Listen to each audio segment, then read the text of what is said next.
لقطة ما حدا انتبه لها ولا ركز معها أبدا في مباراة الجزائر والإمارات في بطولة كأس العرب.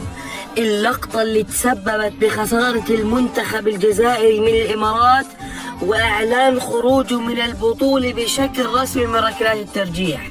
حارس منتخب الجزائر أثناء ركلات الترجيح كان معاه مطرة مي مكتوب عليها أسماء لاعبين الإمارات والجهات المفضلة اللي بدهم يسددوا فيها ركلات الترجيح.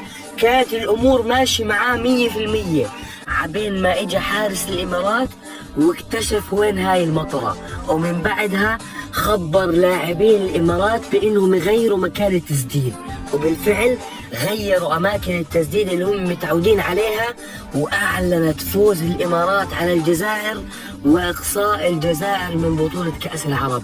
غلطة صغيرة من حارس الجزائر تسببت بخروج المنتخب الجزائري وإعلان الإمارات في نصف نهائي كأس العرب.